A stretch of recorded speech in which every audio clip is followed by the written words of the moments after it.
सद्गुरु महाराज की जय। श्री सद्गुरु महाराज की जय। श्री सद्गुरु महाराज की जय। संत सद्गुरु महर्षि में ही परमहंस जी महाराज द्वारा रचित सत्संग योग भाग 4 से 5 पैरा संख्या 45। ऊपर का शब्द नीचे दूर तक पहुंचता है और सूक्ष्म अपने से स्थूल में स्वाभाविक ही व्यापक होता है तथा सूक्ष्म धार स्थूल धार से लंबी होती है।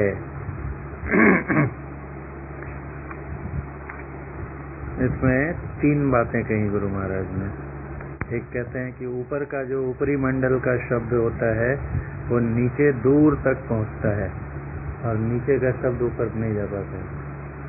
और दूसरी बात कहते हैं कि सूक्ष्म अपने से स्थूल में स्वाभाविक रूप से ही व्यापक होता है। और तीसरा कहते हैं कि सूक्ष्म की जो धार होती है वो स्थूल धार से लंबी होती है।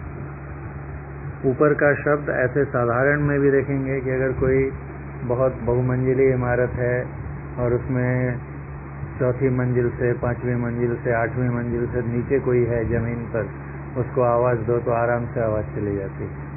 लेकिन अगर नीचे से उसको जवाब देना है और उतनी ही जोर से वो बोले तो आवाज़ नहीं पहुंचती, उसको चिल्ला कर बोलना पड़ता है। और यहाँ तो मंडल की बात हो रही है। तो ऊपर का शब्द जो है नीचे दूर तक पहुंचता है और सूक्ष्म अपने से स्थूल में व्यापक रहता है। स्वाभाविक ही बहुत बार हम लोग चर्चा कर चुके हैं कि जल जो है सूक्ष्म है मिट्टी की तुलना में, तो उसमें व्यापक हो जाता है और उसके ऊपर भी रहता है। और सूक्ष्म की जो धार होती है वो स्थूल धार से लंबी होती है। जैसे कारण मंडल से कोई धार चली शब्द की, तो कारण मंडल पूरे कारण मंडल में तो रहेगी, उसके नीचे क्योंकि वो सूक्ष्म है किससे, सूक्ष्म मंडल से, तो सूक्ष्म मंडल में भी घुस जाएगी और उससे नीचे स्थूल मंडल है वहां तक भी घुस जाएगी। तो कारण मंडल की जो धार है उसके नीचे के जितने मंडल हैं सब में व्यापक है। उसी तरह से सूक्ष्म मंडल की धार जो है वो कारण में नहीं जा सकती, लेकिन अपने नीचे जो है स्थूल मंडल में चली जाएगी। तो कारण मंडल की धार सूक्ष्म मंडल की धार से लंबी हुई कि नहीं? कारण मंडल की जो चेतन धारा है, शब्द धार है, वो कारण मंडल से होते हुए सूक्ष्म से होते हुए और स्थूल तक व्यापक है। जबकि सूक्ष्म मंडल की धार जो है सिर्फ सूक्ष्म और स्थूल में रहेगी और स्थूल मंडल की धार तो स्थूल मंडल में ही रह जाएगी। महाकारण मंडल की धार और सूक्ष्म है तो महाकारण में भी रहेगी, कारण में भी रहेगी, सूक्ष्म में भी रहेगी और स्थूल में भी रहेगी। और सबसे लंबी धार किसकी होगी? चेतन मंडल के शब्द की। चेतन मंडल से लेके वही कितना विशाल है उसका ठिकाना नहीं, उससे होते हुए महाकारण को व्यापक करते हुए भरते हुए कारण सूक्ष्म स्थूल। तो जो जितना सूक्ष्म मंडल है उसकी धार अपने से अपनी तुलना में कम सूक्ष्म वाले की धार से लंबी होती है। 3 बातें हुई। इन कारणों से प्रत्येक निचले मंडल के केंद्र पर से उसके ऊपर के मंडल के केंद्रीय शब्द का ग्रहण होना अंक गणित के हिसाब के सदृश ध्रुव निश्चित है। क्या कहते हैं कि इस तरह से इन कारणों से प्रत्येक निचले मंडल के केंद्र पर से उसके ऊपर के मंडल के केंद्रीय शब्द का ग्रहण होना अंक गणित के हिसाब के सदृश ध्रुव निश्चित है। निचले मंडल के केंद्र पर पहुंच गए, यानी स्थूल मंडल के केंद्र पर पहुंचेंगे, तो स्थूल मंडल का केंद्र कहाँ होता है? पहले चर्चा हो चुकी है। जहाँ सूक्ष्म मंडल और स्थूल मंडल का जो संधि तल है, जहाँ दोनों का मिलन होता है, वहाँ केंद्र है स्थूल मंडल का। जब वहाँ पहुँच जाएंगे तो सूक्ष्म मंडल का शब्द आराम से मिल जाएगा, क्योंकि वहाँ संधि है, मतलब कि वहाँ पे सूक्ष्म भी है और स्थूल भी है। तो वहाँ पे जब पहुँच गया तो सूक्ष्म मंडल का शब्द अपने आप पकड़ा जाएगा। कैसे पकड़ा गया? आसानी से। स्थूल मंडल में रह के उसको पकड़ना मुश्किल है, क्योंकि स्थूल मंडल में जो हमारे पकड़ने की शक्ति है वो मोटी रहेगी, लेकिन स्थूल मंडल के शब्द को पकड़ के और स्थूल मंडल के केंद्र पर पहुंच गए तो वहां पर मिलन हो गया, स्थूल का भी और सूक्ष्म का भी। तो जहाँ मिलन है सूक्ष्म का, यानी सूक्ष्म में भी पहुंच गए हम लोग, तो वहां पर सूक्ष्म मंडल का केंद्रीय शब्द पकड़ा जाएगा। तो वही कहते हैं कि निचला शब्द, निचले मंडल के केंद्र पर अगर पहुंचोगी तो उसके ऊपर के मंडल का, यानी स्थूल मंडल के केंद्र पर उसके ऊपर अर्थात सूक्ष्म मंडल का के केंद्रीय शब्द का ग्रहण होना कैसा, कितना पक्का है, निश्चित है। तो कहते हैं अंक गणित के हिसाब के सदृश, जैसे 2 जोड़ 2 4 होते हैं, 2 + 2 = 4 एकदम पक्का है, वैसे ही ये भी पक्का है कि अगर निचले मंडल के केंद्र पे पहुंच जाओ तो वहां पे उससे ऊपर के मंडल के केंद्रीय शब्द का पकड़ना हो सकेगा। उसी तरह से सूक्ष्म मंडल का केंद्रीय शब्द पकड़ा गया तो पकड़ते पकड़ते उसके उल्टे बहते बहते कहाँ चले जाएंगे, सूक्ष्म मंडल के केंद्र पर। और सूक्ष्म मंडल का केंद्र कहाँ है, तो जहाँ सूक्ष्म और कारण की संधि है, तो कारण में पहुंच गए संधि में, तो कारण मंडल का केंद्र, यानी सूक्ष्म मंडल के केंद्रीय केंद्र पर पहुंचे तो उससे ऊपर मंडल कारण मंडल का केंद्रीय शब्द पकड़ा गया। वैसे ही कारण के केंद्र पर पहुंचेंगे तो महाकारण का केंद्रीय शब्द पकड़ा जाएगा, और महाकारण के केंद्र पर पहुंचे तो चेतन मंडल का, कैवल्य मंडल का केंद्रीय शब्द पकड़ा जाएगा, और उसके केंद्र पर पहुंचे तो परमात्मा ही मिल जाएंगे। ऊपर कथित शब्दों के अभ्यास से सूरत का नीचे गिरना नहीं हो सकता है। मतलब अगर स्थूल मंडल का केंद्रीय शब्द पकड़ ली तो अब उससे ऊपर ही जाओगी, सूक्ष्म में जाएंगे हम लोग, और सूक्ष्म मंडल का अगर केंद्रीय शब्द पकड़ लिया तो पकड़ते पकड़ते उसके ऊपर। तो इस तरह से अगर शब्द को पकड़ते जाएंगे तो हम ऊपर ही ऊपर जाएंगे। ऐसी सूरत, ऐसी जीवात्मा जो कि शब्द को पकड़ते जाएगी, एक एक मंडल के शब्द को, तो नीचे नहीं आ सकती, ऊपर की ओर ही उसकी यात्रा होगी, उसका ऊर्ध्वारोहण ही होगा। धारा 46 उपनिषदों में और भारतीय संतवाणी में, अर्थात हिंदी भाषा की संतवाणी में, उपनिषदों में और भारतीय संतवाणी में नादानुसंधान व सुरत शब्द योग करने की विधि इसी हेतु से है कि संख्या 45 में वर्णित केंद्रीय शब्दों को ग्रहण करते हुए और शब्द के आकर्षण से खींचते हुए सृष्टि के सब मंडलों को पार कर सर्वेश्वर को प्रत्यक्ष पाया जाए। उपनिषदों में जो चर्चा है और भारतीय संतवाणी में नादानुसंधान की, या उसी को सुरत शब्द योग कहते हैं। सुरत मतलब आत्मा, आत्मा का शब्द से योग हो जाए, मिलन हो जाए, उसको कहते हैं सुरत शब्द योग। और अनुसंधान मतलब खोजना, नाद की खोज करना मतलब नादानुसंधान। तो ये जो उसकी विधि बताई गई है उपनिषदों में और भारतीय संतवाणी में, उसका कारण क्या है? तो अभी जो ऊपर पैरा संख्या 45 में हम पढ़े कि केंद्रीय शब्दों को पकड़ते जाओ और पकड़ के शब्द के आकर्षण से खींचते हुए ऊपर ऊपर, स्थूल का केंद्रीय पकड़ा तो सूक्ष्म में चले गए, सूक्ष्म को पकड़ के कारण में, कारण से महाकारण में, और महाकारण से चेतन में, और चेतन से कहाँ पहुंच जाएंगे? सर्वेश्वर अखिलेश विश्वेश के पास।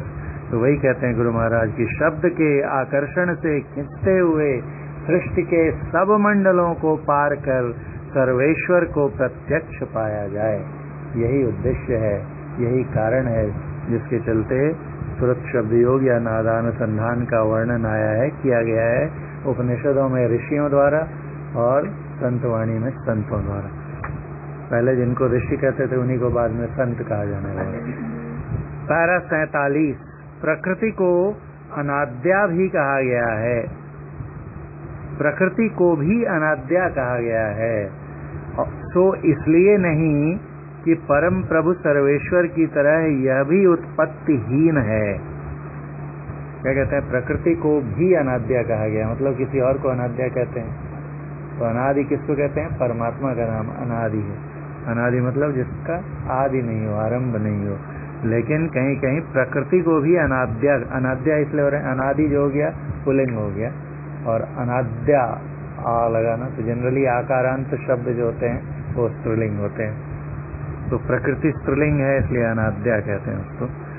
तो प्रकृति को भी अनाद्या कहा गया है, लेकिन इसका कारण ये नहीं है कि परम प्रभु सर्वेश्वर की तरह यह भी उत्पत्तिहीन है, यानी इसकी भी उत्पत्ति नहीं हुई है, ये कारण नहीं है। परमात्मा की उत्पत्ति नहीं हुई, अजन्मा है, लेकिन प्रकृति अजन्मा नहीं है। तो क्यों कहते हैं इसको अनाद्या?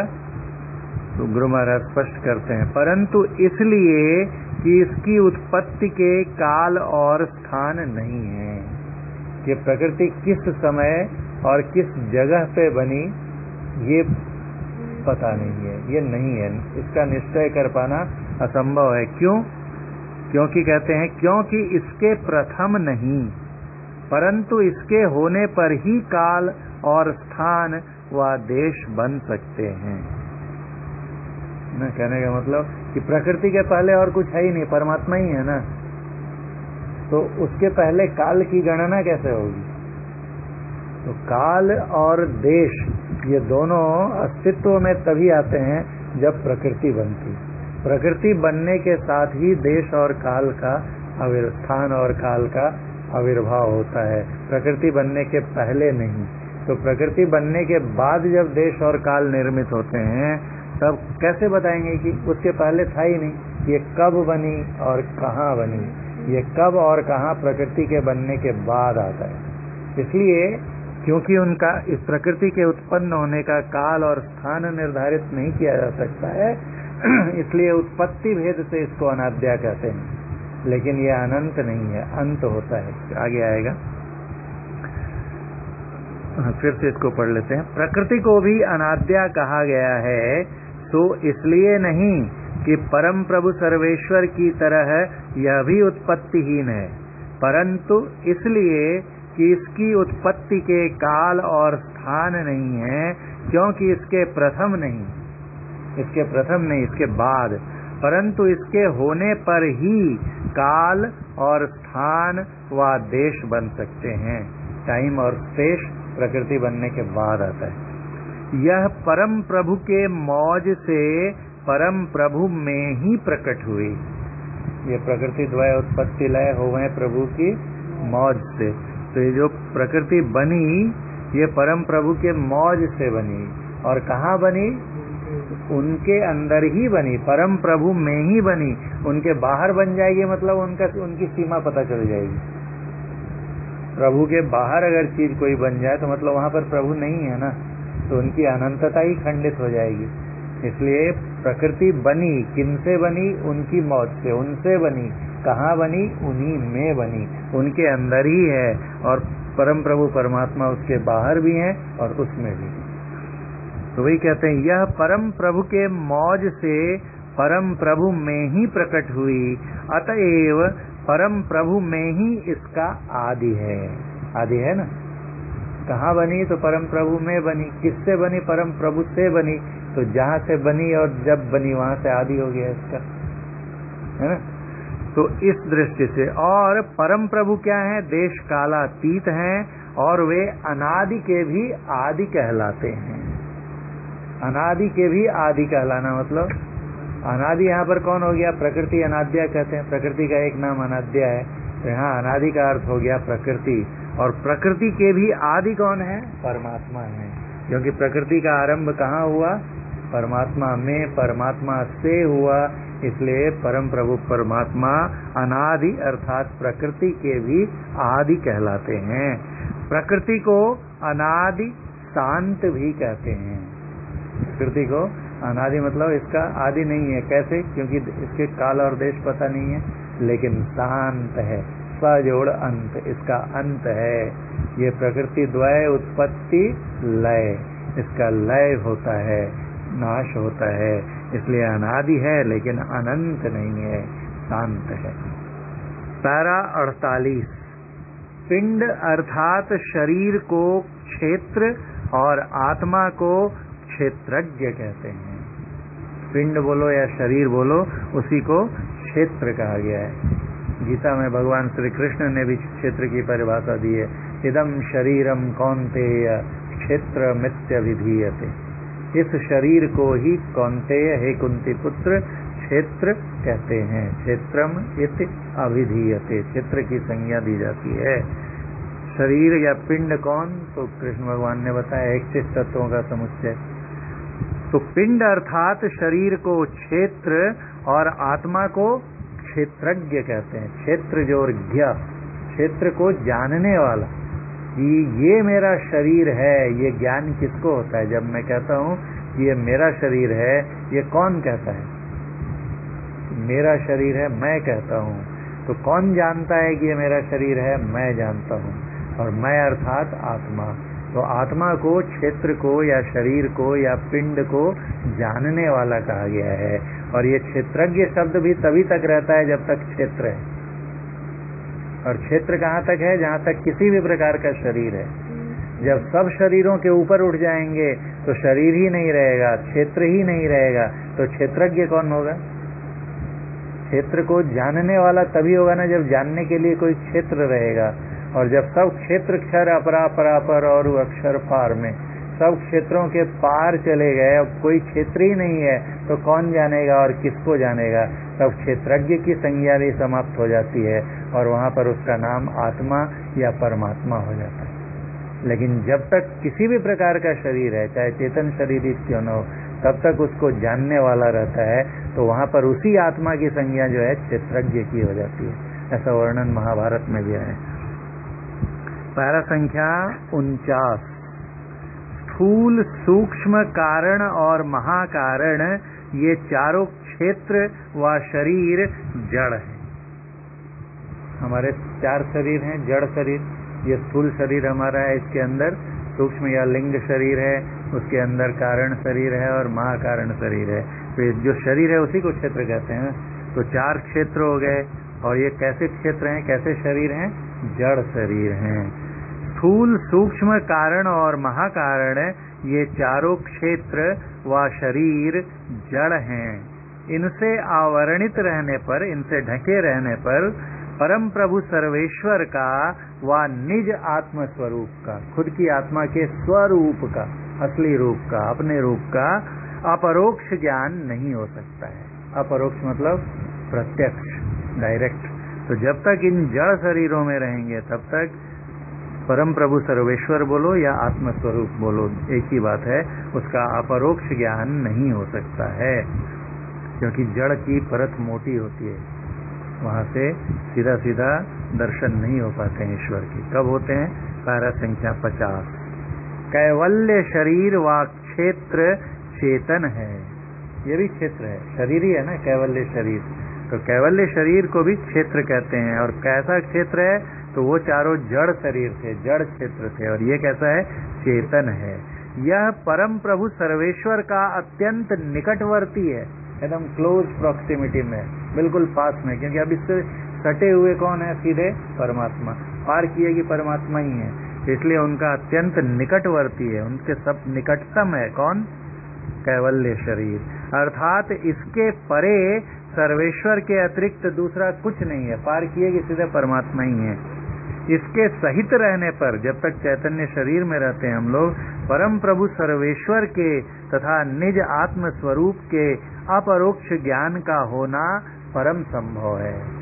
क्योंकि इसका पर्दा बहुत बारीक रहता है, वहां से परमात्मा के दर्शन होने लगते हैं। परमात्मा कहो, आत्मा कहो, एक ही बात है। इसलिए गुरु महाराज कहते थे कि आत्मा अपने जड़ आवरणों को, सभी जड़ आवरणों को छोड़कर जो पहचाने उसे ईश्वर दर्शन कहते हैं। चेतन शरीर में आने पर ईश्वर का स्पष्ट दर्शन होता है। और आत्मा को अपना और परम प्रभु सर्वेश्वर का अपरोक्ष ज्ञान हो, इसमें संशय करने का कारण ही नहीं है। शेष अगले भाग में। बोलिए प्रेम से श्री सद्गुरु महाराज की जय।